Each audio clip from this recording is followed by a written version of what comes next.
chapter 27, 28, I give you just a brief review about the current and resistance. First of all, the current as definition, I or capital I, is the amount of charge per unit time. Q in coulomb, T in second, coulomb per second equals to ampere. Here, in order to have current, you have to create a motion for the charges inside the wire. To create motion, we have to use a battery with plus and minus sides. The positive charge, the positive side will push the positive charge away, and the negative side will push the electrons away.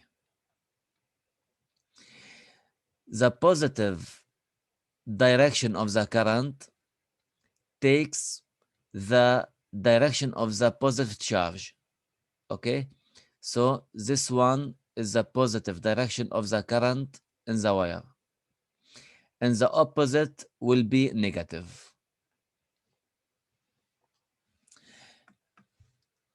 If I give you simply a circuit, here we have a current in and out. This one in, also this in, and this one is out. I need to calculate the current here. In general, for any circuit, I in must be equal to I out. I can calculate all the current in. Here we have 2 plus 3, 5, plus 4, 9, plus 2, 11. The current out, here we have 1, and here we have 2. So we have 3 ampere. In this case, here we must have 8 ampere out to get the equality between in, out, and in, and I out and I in.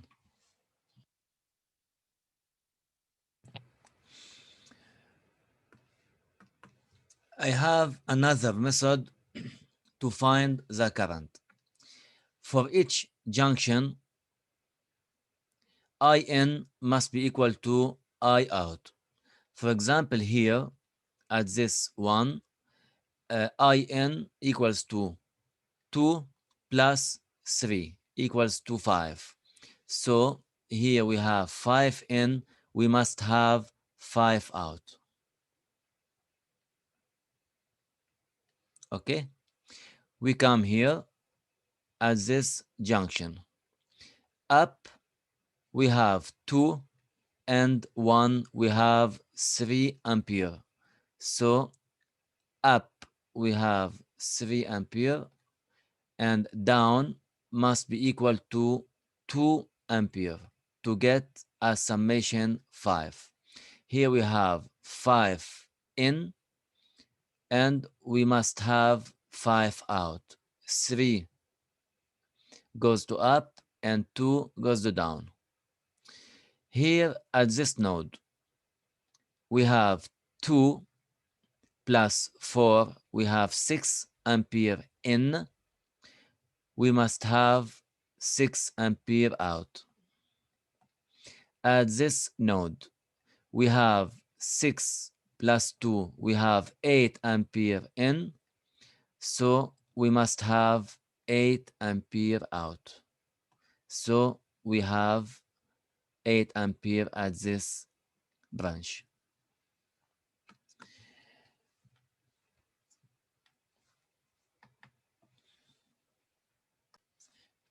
Current density. We talked about the current equals to the amount of charge per unit time. This value is a scalar quantity. It's not a vector quantity.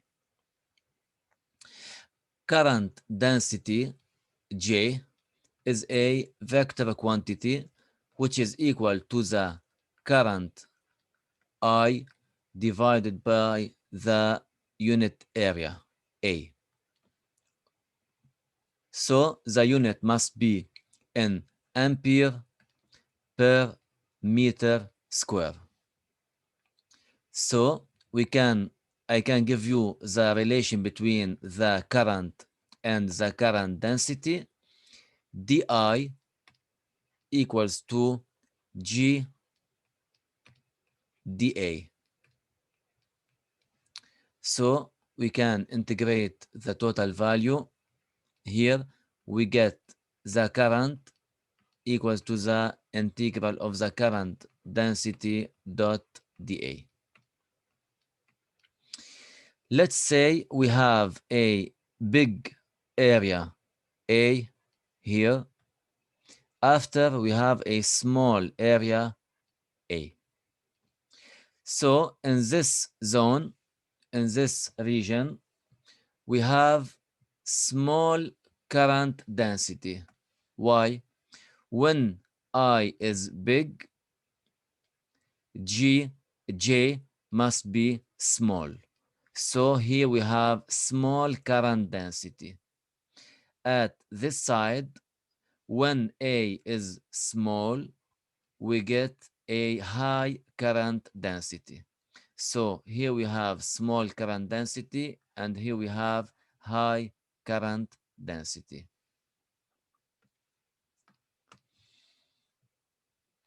Resistance. You know, as definition, the resistance R equals to the potential in volt per current I. V in volt, I in ampere. So volt per ampere equals to ohm. Sigma. Here, in the case of a circuit of a battery of voltage V, and a resistance R. Okay? What about the resistivity? Here, I want to talk about the resistivity and the conductivity. You know, the definition of the resistivity will be rho. Rho is in function of the electric field per current density J. E as unit in volt per meter, and J in ampere per meter square. We get finally volt meter per ampere. Volt per ampere equals ohm. So the unit will be ohm per times meter. This is the unit of the resistivity. You know, the ability for current to flow in a material, let's say we have a material here, depends not only on the material, but on the electrical connection to it. For example, here we have a small electrical connection. In this case, we have high resistance. In the case of large electrical connection, we have a low resistance. So the conductivity is inversely proportional to the resistivity. If we have a large resistance, we have a small conductivity. If we have low resistance, we have high conductivity. Okay, it's simply a relation between the conductivity and the resistivity.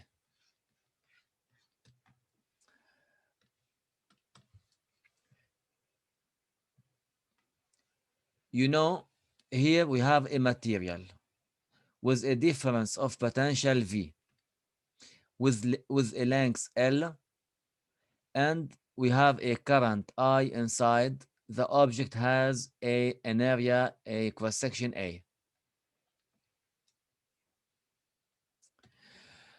You know, the relation between the voltage, the potential, and the field. In the case of a capacitor, here we have plus, here we have minus. Between we have a field E, and between here we have a potential V. The distance between them equals to L. V equals to E times L. So E equals to V divided by L. So we can say here E equals to V divided by L, and you know the current density equals to I divided by A. So the resistivity equals to E divided by J. We substitute the value of E and J here. We get V divided by L divided by I divided by A. So equals to V L times A I. V divided by I equals to R, the resistance, times A divided by L.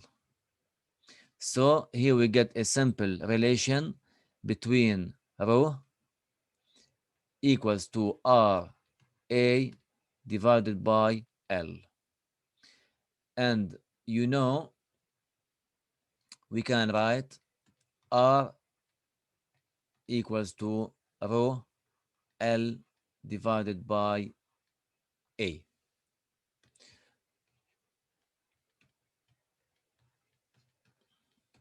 If the area is small, so if A is small of any material, we have a big resistance. If A is large, we get a small resistance. So R and A are inversely proportional. And if R is big, we get a large value of resistivity. So R and rho are proportional, okay? And inversely proportional with the area, with a constant value of L.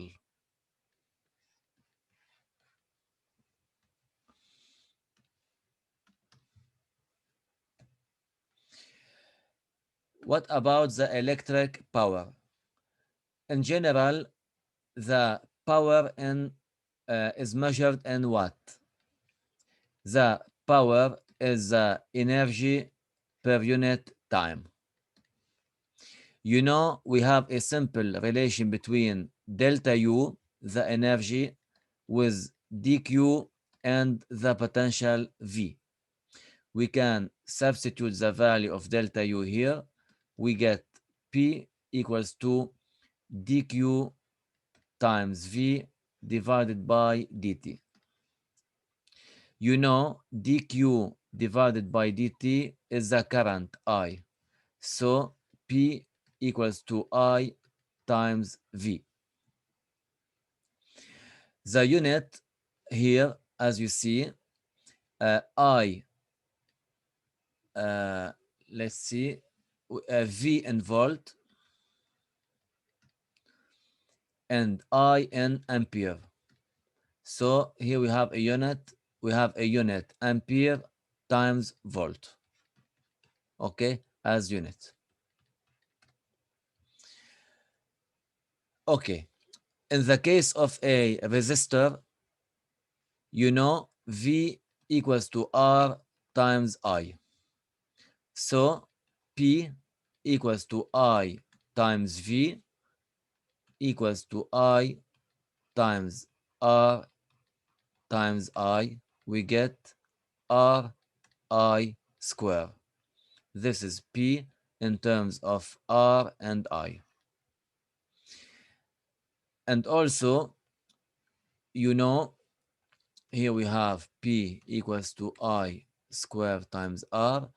And you know, we have a simple relation between V equals to Ri. We can say I square equals to V square divided by R square. So here we have V square divided by R square times R. We get P equals to V square divided by R. So here we have many expression of the power in terms of V, in terms of I. You can use any one, it depends the problem.